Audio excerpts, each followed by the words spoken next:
देव भगवान की जय। प्यारे कृष्ण कन्हैया लाल की जय। श्री नारद पुराण प्रथम पाद चल रहा है और 15वां अध्याय है। राजा भगीरथ का भृगु जी के आश्रम पर जाकर सत्संग लाभ करना तथा हिमालय पर घोर तपस्या करके भगवान विष्णु और शिव की कृपा से गंगा जी को लाकर पितरों का उद्धार करना। नारद जी ने पूछा, मुने, हिमालय पर्वत पर जाकर राजा भगीरथ ने क्या किया? वे गंगा जी को किस प्रकार लेकर आए, यह मुझे बताने की कृपा करें। श्री सनक जी ने कहा, मुने, महाराज भगीरथ जटा और चीर धारण करके तपस्या के लिए हिमालय पर जाते हुए गोदावरी नदी के तट पर पहुँचे। इस प्रसंग को देखने से यह जान पड़ता है कि उन दिनों राजा भगीरथ दक्षिण भारत में गोदावरी से भी कुछ दूर दक्षिण के किसी स्थान में रहा करते थे, तभी उनके मार्ग में गोदावरी नदी आ सकी। सूर्यवंशियों की सुप्रसिद्ध राजधानी अयोध्या से हिमालय जाने में तो गोदावरी का मार्ग में आना संभव नहीं है, ये इसका अर्थ बताया था। तो गोदावरी नदी के तट पर पहुँचे। वहाँ उन्होंने महान वन में महर्षि भृगु का उत्तम आश्रम देखा, जो कृष्णसार मृगों से भरा हुआ था और चमरी गायों का समुदाय अपनी पूंछ हिलाकर मानो उस आश्रम को चमर डुला रहा था। मालती, जूही, कुंद, चंपा और अश्वत्थ उस आश्रम को विभूषित कर रहे थे। वहाँ चारों ओर भांति भांति के फूल खिले हुए थे। ऋषि मुनियों का समुदाय वहाँ निवास करता था। वेदों और शास्त्रों का महान घोष आकाश में गूंज रहा था। महर्षि भृगु के ऐसे आश्रम में राजा भगीरथ ने प्रवेश किया। भृगु जी परब्रह्म के स्वरूप का प्रतिपादन कर रहे थे। शिष्यों की मंडली उन्हें घेर कर बैठी थी। तेज में वे भगवान सूर्य के समान थे।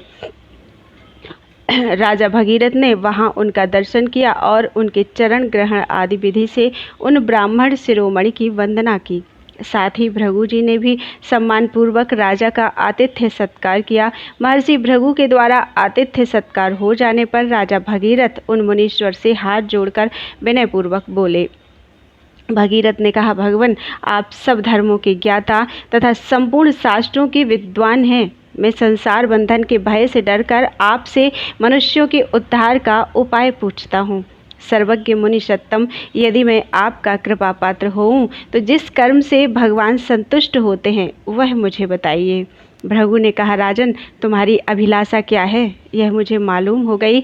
तुम पुण्यात्माओं में श्रेष्ठ हो, अन्यथा अपने समस्त कुल का उद्धार करने की योग्यता तुम में कैसे आती? भूपाल, जो कोई भी क्यों ना हो, यदि वह शुभ कर्म के द्वारा अपने कुल के उद्धार की इच्छा रखता है तो उसे नर रूप में साक्षात नारायण ही समझना चाहिए। राजेंद्र, जिस कर्म से प्रसन्न होकर देवेश्वर भगवान विष्णु मनुष्यों को अभीष्ट फल प्रदान करते हैं वह बतलाता हूँ, एकाग्र चित्त होकर सुनो। राजन, तुम सदा सत्य का पालन करो और अहिंसा धर्म में स्थित रहो। सदा संपूर्ण प्राणियों के हित में लगे रहकर कभी भी झूठ ना बोलो। दुष्टों का साथ छोड़ दो। सत्संग का सेवन करो, पुण्य करो और दिन रात सनातन भगवान विष्णु का स्मरण करो। भगवान महाविष्णु की पूजा करो और उत्तम शांति का आश्रय लो।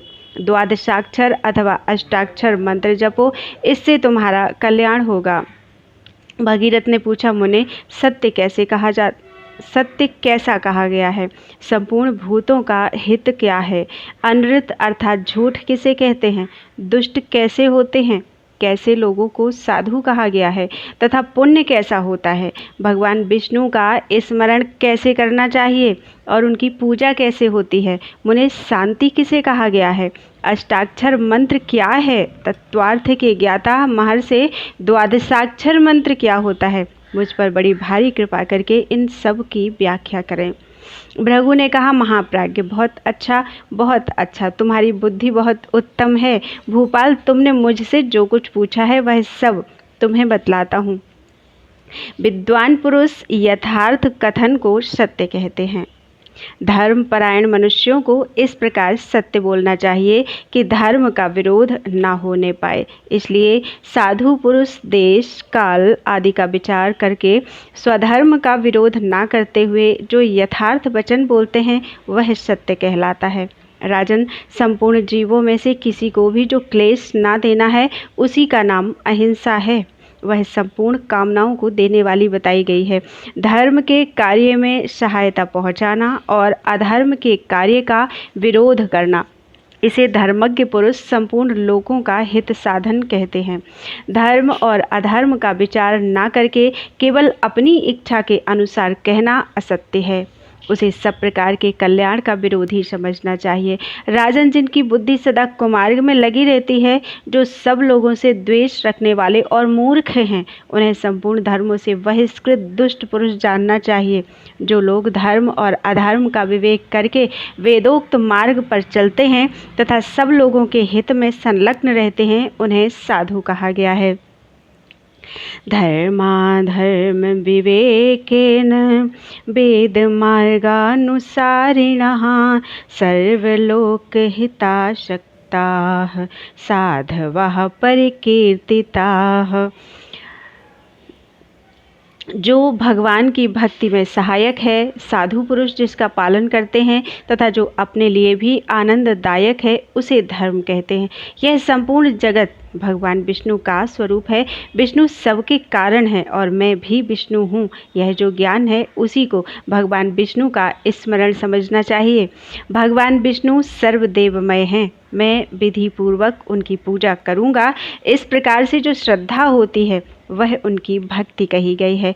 श्री विष्णु सर्वभूत स्वरूप हैं, सर्वत्र परिपूर्ण सनातन परमेश्वर हैं। इस प्रकार जो भगवान के प्रति अभेद बुद्धि होती है उसी का नाम समता है। राजन, शत्रु और मित्रों के प्रति समान भाव हो, संपूर्ण इंद्रियां अपने वश में हो और दैववश जो कुछ मिल जाए उसी में संतोष रहे, तो इस स्थिति को शांति कहते हैं। राजन, इस प्रकार तुम्हारे इन सभी प्रश्नों की व्याख्या हो गई। ये सब विषय मनुष्यों को सिद्धि प्रदान करने वाले हैं और समस्त पाप राशियों का वेगपूर्वक नाश करने के साधन हैं। अष्टाक्षर मंत्र सब पापों का नाश करने वाला है। राजेंद्र, मैं उसका स्वरूप तुम्हें बतलाता हूँ। वह समस्त पुरुषार्थों का एकमात्र साधन, भगवान विष्णु को प्रसन्न करने वाला तथा संपूर्ण सिद्धियों को देने वाला है। ओम नमो नारायणाय, यही अष्टाक्षर मंत्र है। इसका जप करना चाहिए। महाराज, ओम नमो भगवते वासुदेवाय, यह द्वादशाक्षर मंत्र कहा गया है। राजन, इन अष्टाक्षर और द्वादशाक्षर दोनों मंत्रों का समान फल है। इनकी प्रवृत्ति और निवृत्ति, इन दोनों मार्ग वालों के लिए समता बताई गई है। इन दोनों मंत्रों के जप के लिए भगवान का ध्यान इस प्रकार करना चाहिए। भगवान नारायण अपने हाथों में शंख और चक्र धारण किए शांत भाव से विराजमान हैं। रोग और शोक उनका कभी स्पर्श नहीं करते। उनके वामांक में लक्ष्मी जी विराज रही हैं। वे सर्वशक्तिमान प्रभु सबको अभयदान दे रहे हैं। उनके मस्तक पर किरीट और कानों में कुंडल शोभा पाते हैं। वे नाना प्रकार के अलंकारों से सुशोभित हैं। गले में कौस्तुभ मणि और बनमाला धारण किए हुए हैं। उनका वक्षस्थल श्रीवत्स चिन्ह से चिन्हित है। वे पीताम्बरधारी भगवान देवताओं और दानवों से भी वंदित हैं। उनका आदि और अंत नहीं है। वे संपूर्ण मनोवांछित फलों के देने वाले हैं। इस प्रकार भगवान का ध्यान करना चाहिए। वे अंतर्यामी, ज्ञान स्वरूप, सर्वव्यापी तथा सनातन हैं। राजा भगीरथ, तुमने जो कुछ पूछा वह सब इस रूप में बताया गया है। तुम्हारा कल्याण हो। अब सुखपूर्वक तपस्या में सिद्धि प्राप्त करने के लिए जाओ। महर्षि भृगु के ऐसा कहने पर राजा भगीरथ बहुत प्रसन्न हुए और तपस्या के लिए वन में गए। हिमालय पर्वत पर पहुंचकर वहां के मनोहर पावन प्रदेश में स्थित नादेश्वर महाक्षेत्र में उन्होंने अत्यंत दुष्कर तपस्या की। राजा तीनों काल स्नान करते, कंदमूल तथा फल खाकर रहते और उसी से आए हुए अतिथियों का सत्कार भी करते थे। वे प्रतिदिन होम में तत्पर रहते, संपूर्ण भूतों के हितैषी होकर शांत भाव से स्थित थे। उन्होंने भगवान नारायण की शरण ले रखी थी। पत्र, पुष्प, फल और जल से वे तीनों काल श्रीहरि की आराधना करते थे। इस प्रकार अत्यंत धैर्यपूर्वक भगवान नारायण का ध्यान करते हुए वे सूखे पत्ते खाकर रहने लगे। तदनंतर परम धर्मात्मा राजा भगीरथ ने प्राणायाम करते हुए श्वास बंद करके तपस्या करना प्रारंभ किया। जिनका कहीं अंत नहीं है या जो किसी से पराजित नहीं होते, उन्हीं श्री नारायण देव का चिंतन करते हुए वे 60,000 वर्षों तक श्वास रोके रहे। उस समय राजा की नासिका के छिद्र से भयंकर अग्नि प्रकट हुई। उसे देखकर सब देवता थर्रा उठे और उस अग्नि से संतप्त होने लगे। फिर वे देवेश्वरगण क्षीर सागर के उत्तर तट पर, जहाँ जगदीश्वर श्रीहरि निवास करते हैं, वहाँ पहुंचकर भगवान महाविष्णु की शरण में गए और शरणागतों की रक्षा करने वाले देव देवेश्वर भगवान की इस प्रकार स्तुति करने लगे। देवताओं ने कहा, जो जगत के एकमात्र स्वामी तथा स्मरण करने वाले भक्तजनों की समस्त पीड़ा दूर करने वाले हैं, उन परमेश्वर श्री विष्णु को हम नमस्कार करते हैं। ज्ञानी पुरुष उन्हें स्वभावतः शुद्ध, सर्वत्र परिपूर्ण एवं ज्ञान स्वरूप कहते हैं। श्रेष्ठ योगी जन जिनका सदा ध्यान करते हैं, जो परमात्मा अपनी इच्छा के अनुसार शरीर धारण करके देवताओं का कार्य सिद्ध करते हैं, यह संपूर्ण जगत जिनका स्वरूप है तथा जो जगत के आदि स्वामी हैं, उन भगवान पुरुषोत्तम को हम प्रणाम करते हैं। जिनके नामों का संकीर्तन करने मात्र से दुष्ट पुरुषों के भी समस्त पाप नष्ट हो जाते हैं, जो सबके शासक, स्तवन करने योग्य एवं पुराण पुरुष हैं, उन भगवान विष्णु को हम पुरुषार्थ सिद्धि के लिए नमस्कार करते हैं। सूर्य आदि जिनके तेज से प्रकाशित होते हैं और कभी भी जिनकी आज्ञा का उल्लंघन नहीं करते, जो संपूर्ण देवताओं के अधीश्वर तथा पुरुषार्थ रूप हैं, उन काल स्वरूप श्रीहरि को हम नमस्कार करते हैं। जिनकी आज्ञा के अनुसार ब्रह्मा जी इस जगत की सृष्टि करते हैं, रुद्र संहार करते हैं और ब्राह्मण लोग श्रुतियों के द्वारा सब लोगों को पवित्र करते हैं। जो गुणों के भंडार और सबके उपदेशक गुरु हैं, उन आदिदेव भगवान विष्णु की हम शरण में आए हैं। जो सबसे श्रेष्ठ, वरण करने योग्य तथा मधु और कैटभ को मारने वाले हैं। देवता और दैत्य भी जिनकी चरण पादुका का पूजन करते हैं, जो श्रेष्ठ भक्तों की मनोवांछित कामनाओं की सिद्धि के कारण है तथा एकमात्र ज्ञान द्वारा जिनके तत्व का बोध होता है, उन दिव्य शक्ति संपन्न भगवान को हम प्रणाम करते हैं। जो आदि, मध्य और अंत से रहित, अजन्मा, अनादि, अविद्या नामक अंधकार का नाश करने वाले, सत चित परम आनंद स्वरूप, परमानंद घन स्वरूप तथा रूप आदि से रहित हैं, उन भगवान परमेश्वर को हम प्रणाम करते हैं। जो जल में शयन करने के कारण नारायण, सर्वव्यापी होने से विष्णु, अविनाशी होने से अनंत और सबके शासक होने से ईश्वर कहलाते हैं, अपने श्री अंगों पर रेशमी पीताम्बर धारण करते हैं। ब्रह्मा तथा रुद्र आदि जिनकी सेवा में लगे रहते हैं, जो यज्ञ के प्रेमी, यज्ञ करने वाले, विशुद्ध, सर्वोत्तम एवं अव्यय हैं, उन भगवान विष्णु को हम नमस्कार करते हैं। इंद्र आदि देवताओं के इस प्रकार स्तुति करने पर भगवान महाविष्णु ने देवताओं को राजर्षि भगीरथ का चरित्र बतलाया। नारद जी फिर उन सब को आश्वासन तथा अभय देकर निरंजन भगवान विष्णु उस स्थान पर गए जहाँ राजर्षि भगीरथ तपस्या करते थे। संपूर्ण जगत के गुरु, शंख चक्रधारी, सच्चिदानंद स्वरूप भगवान श्री हरि ने राजा भगीरथ को प्रत्यक्ष दर्शन दिया। राजा ने देखा, सामने कमल नयन भगवान विराजमान है। उनकी प्रभा से संपूर्ण दिग दिगंत उद्भासित हो रहा है। उनके अंगों की कांति अलसी के फूल की भांति श्याम है। कानों में झलमलाते हुए कुंडल उनकी शोभा बढ़ा रहे हैं। चिकने घुंघराले केशों वाले मुखारविंद से सुशोभित हैं। मस्तक पर जगमगाता हुआ मुकुट उनके स्वरूप को और भी प्रकाशपूर्ण किए देता है। वक्षस्थल में श्री वत्स का चिन्ह और कौस्तुभ मणि है। वे बनमाला से विभूषित हैं। उनकी भुजाएं बड़ी बड़ी हैं। अंग अंग से उदारता टपक रही है। उनके चरणारविंद लोकेश ब्रह्मा जी के द्वारा पूजित हैं। भगवान की यह झांकी देखकर राजा भगीरथ भूतल पर दंड की भांति पड़ गए। उनका कंधा झुक गया और वे बार बार प्रणाम करने लगे। उनका हृदय अत्यंत हर्ष से भरा हुआ था। शरीर में रोमांच हो आया था और वे गदगद कंठ से कृष्ण कृष्ण कृष्ण श्री कृष्ण इस प्रकार उच्चारण कर रहे थे। अंतर्यामी जगतगुरु भगवान विष्णु भगीरथ पर प्रसन्न थे। उन भूत भावन भगवान ने करुणा से भरकर कहा। श्री भगवान बोले, महाभाग भगीरथ, तुम्हारा अभीष्ट सिद्ध होगा। तुम्हारे पूर्व पितामह मेरे लोक में जाएंगे। राजन, भगवान शिव मेरे दूसरे स्वरूप हैं। तुम यथाशक्ति स्तुति पाठ करके उनका स्तवन करो। वे तुम्हारा संपूर्ण मनोरथ तत्काल सिद्ध करेंगे। जिन्होंने अपनी शरण में आए हुए चंद्रमा को स्वीकार किया है, वे बड़े शरणागत वत्सल हैं। अतः स्तोत्रों द्वारा स्तवन करने योग्य उन सुखदाता ईशान की तुम आराधना करो। अनादि अनंत देव महेश्वर संपूर्ण कामनाओं तथा फलों के दाता हैं। राजन, तुमसे भली भांति पूजित होकर वे शीघ्र तुम्हारा कल्याण करेंगे। मुनि श्रेष्ठ नारद तीनों लोकों के स्वामी देव देवेश्वर भगवान अच्युत ऐसा कहकर अंतर्ध्यान हो गए। फिर वे राजा भगीरथ भी उठे। द्विज श्रेष्ठ राजा के मन में बड़ा आश्चर्य हुआ। वे सोचने लगे, क्या यह सब स्वप्न था अथवा साक्षात सत्य का ही दर्शन हुआ है? अब मैं क्या करूं? इस प्रकार भ्रांत चित्त हुए राजा भगीरथ से आकाशवाणी ने उच्च स्वर से कहा, राजन, यह सब अवश्य ही सत्य है, तुम चिंता न करो।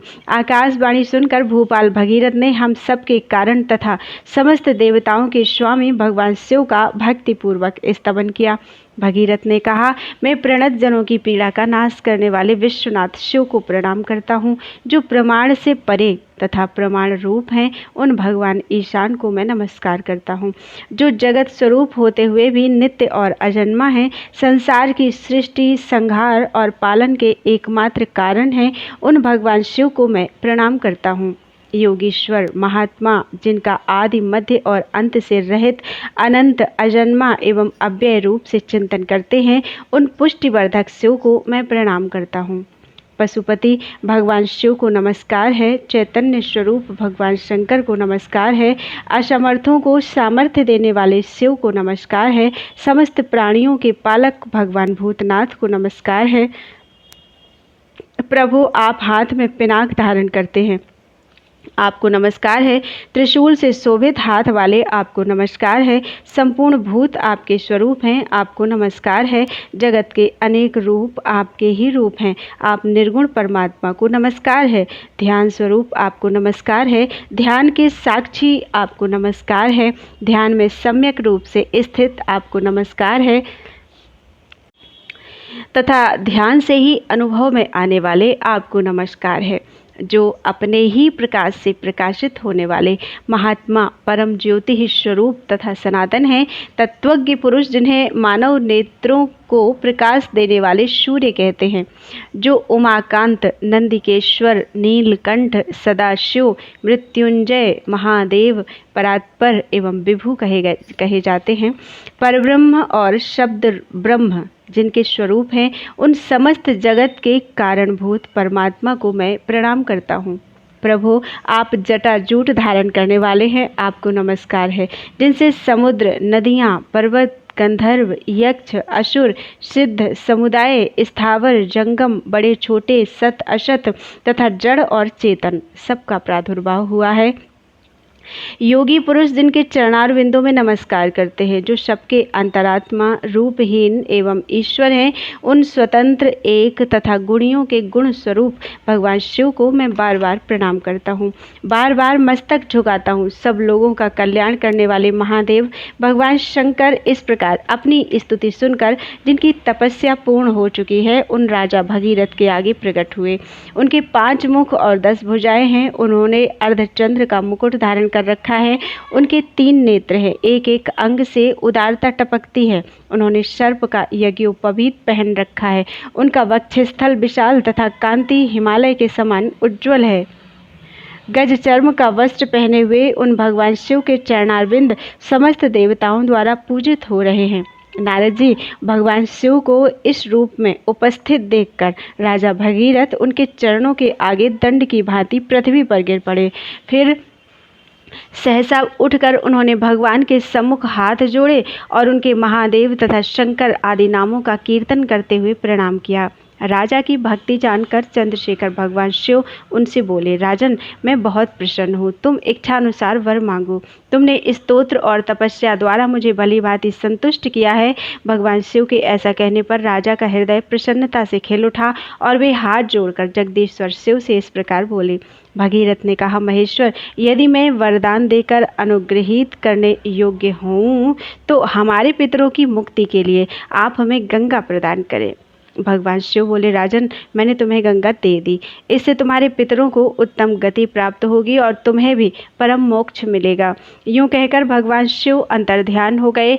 तत्पश्चात जटाजूटधारी भगवान शिव की जटा से नीचे आकर जगत को एकमात्र पावन करने वाली गंगा समस्त जगत को पवित्र करती हुई राजा भगीरथ के पीछे पीछे चली। मुने तब से परम निर्मल पापहारिणी गंगा देवी तीनों लोगों में भागीरथी के नाम से विख्यात हुई। सगर के पुत्र पूर्व काल में अपने ही पाप के कारण जहाँ दग्ध हुए थे, उस स्थान को भी सरिताओं में श्रेष्ठ गंगा ने अपने जल से प्लावित कर दिया। सगर पुत्रों की भस्म ज्यों ही गंगा जल से प्रवाहित हुई त्यों ही वे निष्पाप हो गए। पहले जो नरक में डूब गए थे उनका गंगा ने उद्धार कर दिया। पूर्व काल में यमराज ने अत्यंत कुपित होकर जिन्हें बड़ी भारी पीड़ा दी थी, वे ही गंगा जी के जल से उनके शरीर की भस्म आप्लावित होने के कारण उन्हीं यमराज के द्वारा पूजित हुए। सगर पुत्रों को निष्पाप समझकर यमराज ने उन्हें प्रणाम किया और विधि पूर्वक उनकी पूजा करके प्रसन्नता पूर्वक कहा, राजकुमारों, आप लोग अत्यंत भयंकर नरक से उद्धार पा गए। अब इस विमान पर बैठकर भगवान विष्णु के धाम में जाइए। यमराज के ऐसा कहने पर वे पाप रहित महात्मा दिव्य देह धारण करके भगवान विष्णु के लोक में चले गए। भगवान विष्णु के चरणों के अग्रभाग से प्रकट हुई गंगा जी का ऐसा प्रभाव है, महापातकों का नाश करने वाली गंगा संपूर्ण लोकों में विख्यात है। यह पवित्र आख्यान महापातकों का नाश करने वाला है। जो इसे पढ़ता है अथवा सुनता है वह गंगा स्नान का फल पाता है। जो इस पवित्र आख्यान को ब्राह्मण के सम्मुख कहता है वह भगवान विष्णु की पुनरावृत्ति रहित धाम में जाता है। बोलो वृंदावन बिहारी लाल की जय। अध्याय 16 मार्गशीर्ष मास से लेकर कार्तिक मास पर्यंत उद्यापन सहित शुक्ल पक्ष के द्वादशी व्रत का वर्णन। द्वादशी व्रत अर्थात एकादशी। ऋषि बोले, महाभाग सूत जी, आपको साधुवाद है। आपका हृदय अत्यंत दयालु है। आपने कृपा करके सब पापों का नाश करने वाला उत्तम गंगा महात्म्य हमें सुनाया है। यह गंगा महात्म्य सुनकर देवर्षि नारद जी ने मुनि श्रेष्ठ सनक जी से कौन सा प्रश्न किया, यह बताइए। सूत जी ने कहा, आप सब ऋषि सुने। देवर्षि नारद ने फिर जिस प्रकार प्रश्न किया था वह बतलाऊंगा। नारद जी बोले, मुने, आप भगवान विष्णु के उन व्रतों का वर्णन कीजिए जिनका अनुष्ठान करने से भगवान प्रसन्न होते हैं। जो भगवत संबंधी व्रत, पूजन और ध्यान में तत्पर होकर भगवान का भजन करते हैं उनको भगवान विष्णु मुक्ति तो अनायास ही दे देते हैं, पर वे जल्दी किसी को भक्ति योग नहीं देते। मुनि श्रेष्ठ, आप भगवान विष्णु के भक्त हैं। प्रवृत्ति मार्ग और निवृत्ति मार्ग संबंधी जो कर्म भगवान श्रीहरि को प्रसन्न करने वाला हो उसका मुझसे वर्णन कीजिए। श्री सनक जी ने कहा, मुनि श्रेष्ठ, बहुत अच्छा। तुम भगवान पुरुषोत्तम के भक्त हो, इसलिए बार बार उन सारंग धनवा श्रीहरि का चरित्र पूछते हो। मैं तुम्हें उन लोकोपकारी व्रतों का उपदेश करता हूँ जिनसे भगवान श्रीहरि प्रसन्न होते हैं और साधक को अभयदान देते हैं। जिस पुरुष पर यज्ञ स्वरूप भगवान जनार्दन की प्रसन्नता हो जाती है उसे इहलोक और परलोक में सुख मिलता है तथा उसके तप की वृद्धि होती है। महर्षिगण कहते हैं कि जिस किसी उपाय द्वारा भी जो लोग भगवान विष्णु की आराधना में लगे रहते हैं वे परम पद को प्राप्त होते हैं। मार्गशीर्ष मास के शुक्ल पक्ष की द्वादशी को उपवास करके मनुष्य श्रद्धा पूर्वक जलसाई भगवान नारायण की पूजा करे। मुनि श्रेष्ठ, पहले दंत धावन करके स्नान करे, फिर श्वेत वस्त्र धारण करके मौन होकर गंध, पुष्प, अक्षत, धूप, दीप और नैवेद्य आदि उपचारों द्वारा भक्ति भाव से श्रीहरि का पूजन करना चाहिए। केशवाय नमस्तुभ्यम। केशव, आपको नमस्कार है। इस मंत्र द्वारा श्री विष्णु की पूजा करनी चाहिए। उसी मंत्र से प्रज्वलित अग्नि में घृत मिश्रित तिल की 108 आहुति देकर भगवान शालिग्राम के समीप रात्रि में जागरण करें। उस रात्रि में ही शेर भर दूध से रोग शोक रहित भगवान श्री नारायण को स्नान करावें और गीत वाद्य नैवेद्य भक्ष्य तथा भोज्य पदार्थों द्वारा महालक्ष्मी सहित उन भगवान नारायण का भक्ति पूर्वक 3 समय पूजन करें। फिर सवेरे उठकर यथावश्यक शौच स्नान आदि कर्म करके पूर्ववत मन इंद्रियों को संयम में रखते हुए मौन भाव से पवित्रता पूर्वक भगवान की पूजा करें। उसके बाद निम्नांकित मंत्र से दक्षिणा सहित घृत मिश्रित खीर और नारियल का फल भक्ति पूर्वक ब्राह्मण को अर्पित करें। केशवः केशिहा देवः सर्वसम्पत्प्रदायकः परमान्नप्रदानेन मम स्यादिष्टदायकः।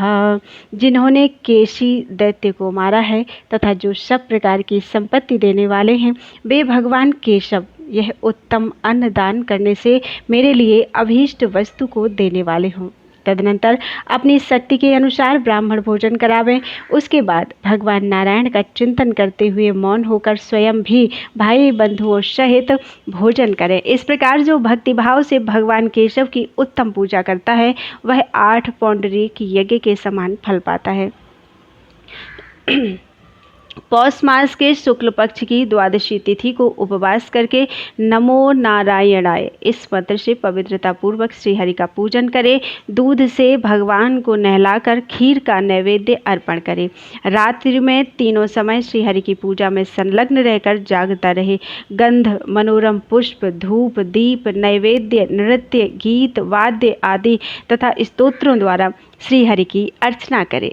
सवेरे की पूजा के पश्चात घृत और दक्षिणा सहित खिचड़ी ब्राह्मण को दे। उस समय निम्नांकित मंत्र पढ़ना चाहिए। सर्वात्मा सर्वलोकेशः सर्वव्यापी सनातनः नारायणः प्रसन्नः स्यात् कृसरान्न प्रदानतः।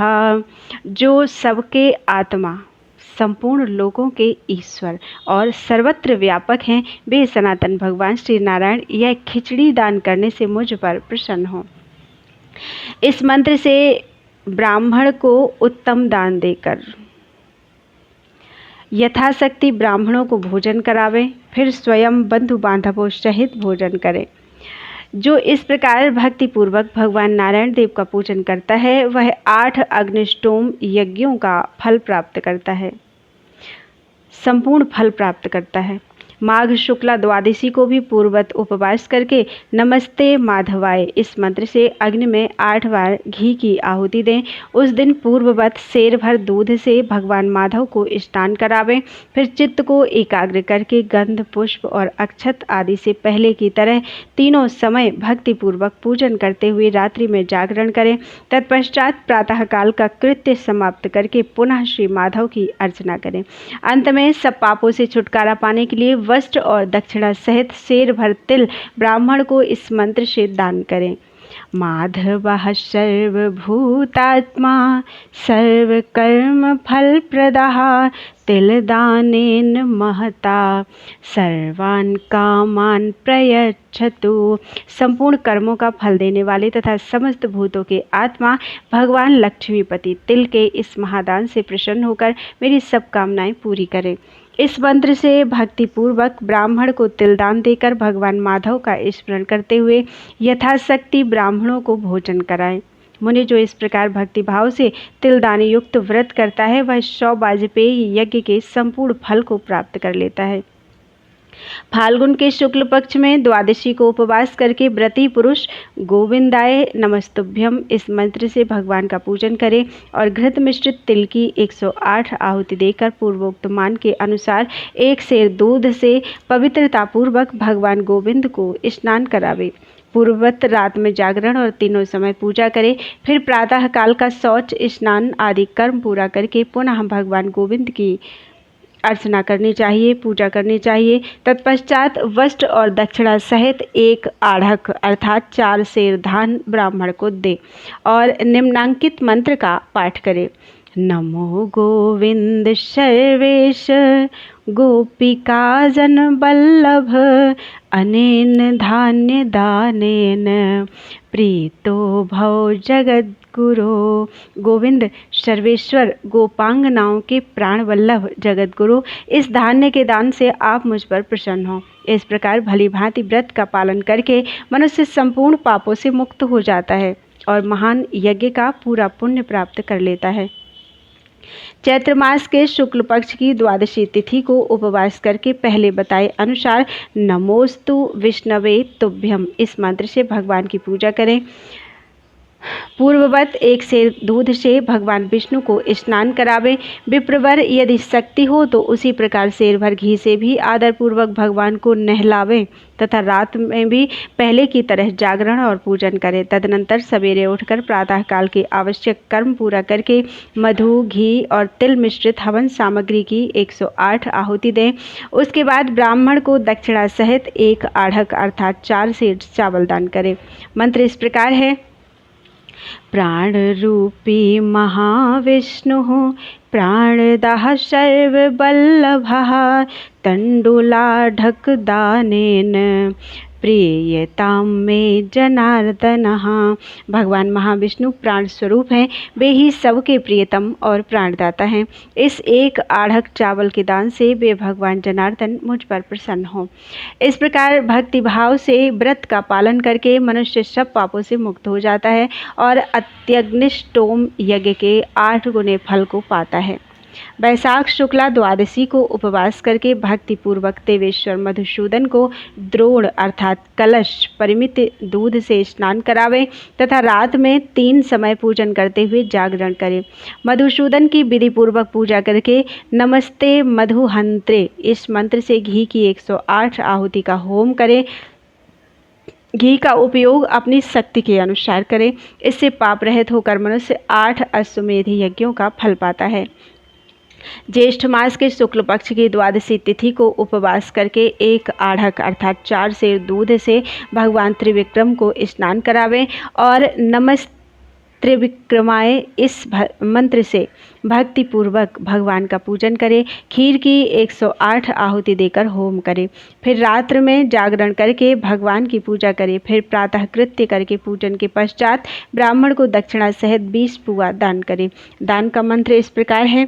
देव देव जगन्नाथ प्रसीद परमेश्वर उपायनम च संग्रह्य ममाभीष्ट प्रदो भव। देव देव जगन्नाथ परमेश्वर आप मुझ पर प्रसन्न होइए और यह भेंट ग्रहण करके मेरे अभीष्ट की सिद्धि कीजिए। तत्पश्चात यथाशक्ति ब्राह्मणों को भोजन करावें और उसके बाद स्वयं भी मौन होकर भोजन करें। ब्राह्मण जो इस प्रकार भगवान त्रिविक्रम का व्रत करता है वह निष्पाप होकर 8 यज्ञों का फल पाता है।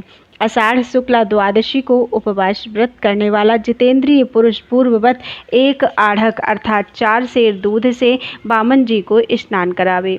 नमस्ते बामनाय इस मंत्र से दूर्वा और घी की 108 आहुति देकर रात में जागरण और बामन जी का पूजन करें। दक्षिणा सहित दही, अन्न, नारियल का फल बामन जी की पूजा करने वाले ब्राह्मण को भक्ति पूर्वक अर्पण करें। मंत्र इस प्रकार है। बामनो बुद्धि दो होता द्रव्यस्थो बामनः सदा बामनस्तार कोस्माच बामनाय नमो नमः। बामन बुद्धिदाता हैं, वे ही होता हैं और द्रव्य में भी सदा बामन जी स्थित रहते हैं। बामन ही इस संसार सागर से तारने वाले हैं। बामन जी को बार बार नमस्कार है। इस मंत्र से दही, अन्न का दान करके यथाशक्ति ब्राह्मणों को भोजन करावें। ऐसा करके मनुष्य 100 अग्निष्टोम यज्ञों का फल पा लेता है। श्रावण मास के शुक्ल पक्ष की द्वादशी तिथि को उपवास करने वाला व्रती मधु मिश्रित दूध से भगवान श्रीधर को स्नान करावे और नमोस्तु श्रीधराय इस मंत्र से गंध, पुष्प, धूप, दीप आदि सामग्रियों द्वारा क्रमशः पूजन करें। मुने तत्पश्चात दही मिले हुए घी से 108 आहुति दे। फिर रात में जागरण करके पूजा की व्यवस्था करे और ब्राह्मण को परम उत्तम 1 आढ़क अर्थात 4 सेर दूध दान करे। विप्रवर साथ ही संपूर्ण कामनाओं की सिद्धि के लिए वस्त्र और दक्षिणा सहित सोने के 2 कुंडल भी निम्नांकित मंत्र से अर्पण करे। क्षीराब्धिशायन देवेश रमाकांत जगतपते क्षीरदानेन सुप्रीतो भव सर्व सुख प्रदाह। क्षीर सागर में शयन करने वाले देवेश्वर लक्ष्मीकांत जगतपते, इस दुग्ध दान से आप अत्यंत प्रसन्न होकर संपूर्ण सुखों के दाता होइए। ब्राह्मण भोजन सुख देने वाला है, इसलिए व्रती पुरुष यथाशक्ति भोजन करावे। ऐसा करने से 1000 अश्वमेध यज्ञों का फल प्राप्त होता है। भाद्रपद मास के शुक्ल पक्ष की द्वादशी तिथि को उपवास करके 1 द्रोण अर्थात कलश दूध से जगत गुरु भगवान ऋषिकेश को स्नान करावे। ऋषिकेश नमस्तुभ्यम इस मंत्र से मनुष्य भगवान का पूजन करे। फिर मधुमिश्रित चरु से 108 आहुति दे। फिर पूर्ववत जागरण आदि कार्य संपन्न करके आत्मज्ञानी ब्राह्मण को 1.5 आढ़क अर्थात 6 सेर गेहूँ और यथाशक्ति सुवर्ण की दक्षिणा दे। मंत्र इस प्रकार है। ऋषिकेश नमस्तुभ्यं सर्वलोकैक हेतवे मह्यं सर्वसुखं देहि गोधूमस्य प्रदानतः। इंद्रियों के स्वामी भगवान ऋषिकेश, आप संपूर्ण लोकों के एकमात्र कारण हैं। आपको नमस्कार है। इस गोधूम दान से प्रसन्न होकर आप मुझे सब प्रकार के सुख दीजिए।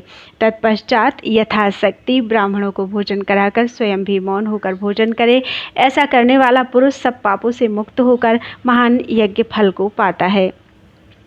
आश्विन मास के शुक्ला द्वादशी को उपवास करके पवित्र होकर भक्ति पूर्वक भगवान पद्मनाभ को दूध से स्नान करावे। फिर नमस्ते पद्मनाभाय इस मंत्र से यथाशक्ति तिल, चावल, जौ और घृत द्वारा होम एवं विधि पूर्वक पूजन करें। रात्रि में जागरण का कार्य संपन्न करके पुनः पूजन करें और ब्राह्मण को दक्षिणा सहित 1 पाव मधु दान करें।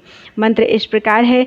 पद्मनाभ नमस्तुभ्यं सर्वलोक पितामह मधुदानेन सुप्रीतो भव सर्व सुख प्रदाह। संपूर्ण लोगों के पितामह पद्मनाभ, आपको नमस्कार है। इस मधुदान से अत्यंत प्रसन्न होकर आप हमें सुख प्रदान करें। जो उत्तम बुद्धि वाला पुरुष इस प्रकार भक्ति भाव से पद्मनाभ व्रत का पालन करता है, उसे निश्चय ही 1000 महान यज्ञों का फल प्राप्त होता है। कार्तिक शुक्ला द्वादशी को उपवास करके जितेंद्रिय पुरुष 1 आढ़क अर्थात 4 सेर दूध, दही अथवा उतने ही घी से भक्तिपूर्वक भगवान दामोदर को स्नान करावे। स्नान कराने का मंत्र है ओम नमो दामोदराय। उसी से मधु और घी मिलाए हुए तिल की 108 आहुति दे। फिर संयम नियम पूर्वक तीनों समय श्रीहरि की पूजा में तत्पर होकर रात्रि में जागरण करें और प्रातःकाल आवश्यक कृत्यों से निवृत्त होकर मनोरम कमल के फलों द्वारा भगवान की पूजा करें। उसके बाद घृत मिश्रित तिलों के द्वारा पुनः 108 आहुति दे और 5 प्रकार के भक्ष्य पदार्थों से युक्त अन्न ब्राह्मण को भक्तिपूर्वक दे। मंत्र इस प्रकार है। दामोदर जगन्नाथ सर्व कारण कारण त्राहि माम कृपया देव शरणागत पालक। दामोदर जगन्नाथ, आप समस्त कारणों के भी कारण हैं। शरणागतों की रक्षा करने वाले देव, कृपया मेरी रक्षा कीजिए। इस प्रकार कुटुंब युक्त श्रोत्रिय ब्राह्मण को दान और यथाशक्ति दक्षिणा देकर ब्राह्मणों को भी भोजन करावें। इस प्रकार व्रत का विधि पूर्वक पालन करके अपने बंधुजनों के साथ स्वयं भी भोजन करें। इससे वह 2000 अश्वमेध यज्ञों का फल पाता है।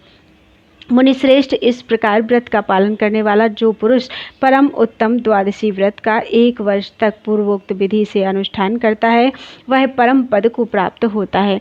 जो 1 मास या 2 मास में भक्तिपूर्वक उक्त व्रत का पालन करता है, वह उस महीने के बताए हुए फल को पाता है और हरि के परम पद को प्राप्त हो जाता है। मुनीश्वर, व्रती पुरुष को चाहिए कि वह 1 वर्ष पूरा करके मार्गशीर्ष मास के शुक्ल पक्ष में द्वादशी तिथि को व्रत व्रत का उद्यापन करे। प्रातःकाल शौचादि से निवृत्त हो दंत धावन और स्नान करके नित्य कृत्य करे। फिर श्वेत वस्त्र तथा श्वेत पुष्पों की माला धारण करे। श्वेत चंदन का अनुलेपन करे। घर के आंगन में एक दिव्य चौकोर एवं परम सुंदर मंडप बनावे। उसमें घंटा और चंवर यथास्थान लगा दे। छोटी छोटी घंटियों की ध्वनि से उस मंडप को सुशोभित करे। फूलों की मालाओं से उसको सजावे। ऊपर से चंदोबा लगा दे और ध्वजा पताका से भी उस मंडप को विभूषित करे। वह मंडप श्वेत वस्त्र से आच्छादित तथा दीपमालाओं से आच्छादित होना चाहिए। उसके मध्य भाग में सर्वतोभद्र मंडल बनाकर उसे विविध रंगों से भली भांति अलंकृत करे। सर्वतोभद्र के ऊपर जल से भरे हुए 12 घड़े रखे। भली भांति शुद्ध किए हुए एक ही श्वेत वस्त्र से उन सभी कलशों को ढक दे।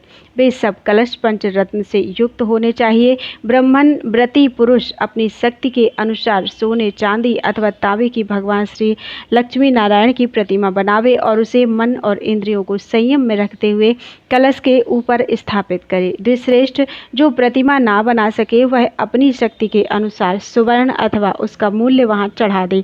बुद्धिमान पुरुष सभी व्रतों में उदार रहे, धन की कंजूसी ना करे। यदि वह कृपणता करता है तो उसकी आयु और धन संपत्ति का क्षय होता है।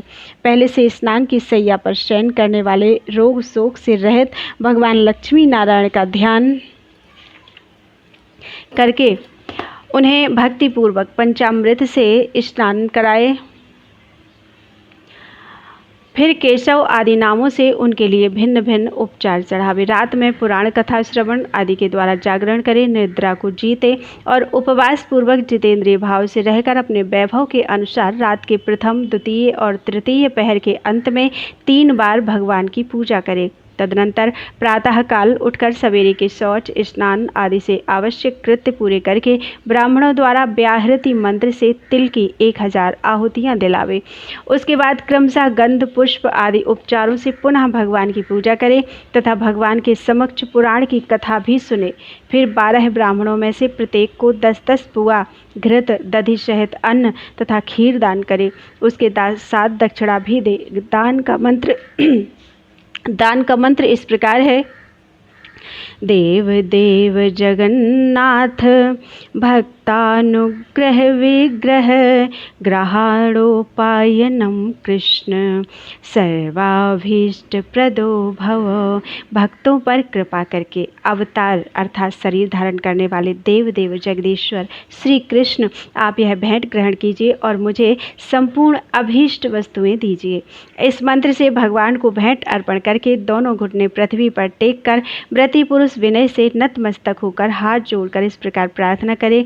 नमो नमस्ते सुरराज राज, नमोस्तु ते देव जगन्निवास, कुरुष्व संपूर्ण फलम ममाद्य, नमोस्तु तुभ्यं पुरुषोत्तमाय। देवताओं के राजाधिराज आपको नमस्कार है, नमस्कार है। संपूर्ण जगत के निवास स्थान नारायण देव आपको नमस्कार है, नमस्कार है। आज मेरे इस व्रत को पूर्णतः सफल बनाइए। आप पुरुषोत्तम को नमस्कार है। इस प्रकार ब्राह्मणों तथा भगवान पुरुषोत्तम से प्रार्थना करें। तत्पश्चात महालक्ष्मी सहित भगवान विष्णु को निम्नांकित मंत्र से अर्घ्य दें। लक्ष्मीपते नमस्तुभ्यं क्षीरार्णवनिवासिने, अर्घ्यं गृहाण देवेश लक्ष्म्या च सहितः प्रभो, यस्य स्मृत्या च नामोक्त्या तपो यज्ञ क्रियादिषु न्यूनं संपूर्णतां याति, सद्यो वंदे तमच्युतम। लक्ष्मीपते क्षीर सागर में निवास करने वाले आपको नमस्कार है। हे देवेश्वर प्रभु, आप लक्ष्मी जी के साथ यह अर्घ स्वीकार करें, जिनके स्मरण तथा नामोच्चारण करने से तप तथा यज्ञ कर्म आदि में जो त्रुटि रह गई हो उसकी पूर्ति हो जाती है। उन भगवान अच्युत को मैं शीघ्र मस्तक झुकाता हूँ। इस प्रकार देवेश्वर भगवान विष्णु से वह सब कुछ निवेदन करके संयमशील व्रती पुरुष दक्षिणा सहित प्रतिमा आचार्य को समर्पित करे। उसके बाद ब्राह्मणों को भोजन करावे और यथाशक्ति दक्षिणा दे। फिर स्वयं भी बंधुजनों के साथ मौन होकर भोजन करे। फिर सायंकाल तक विद्वानों के साथ बैठकर भगवान विष्णु की कथा सुने।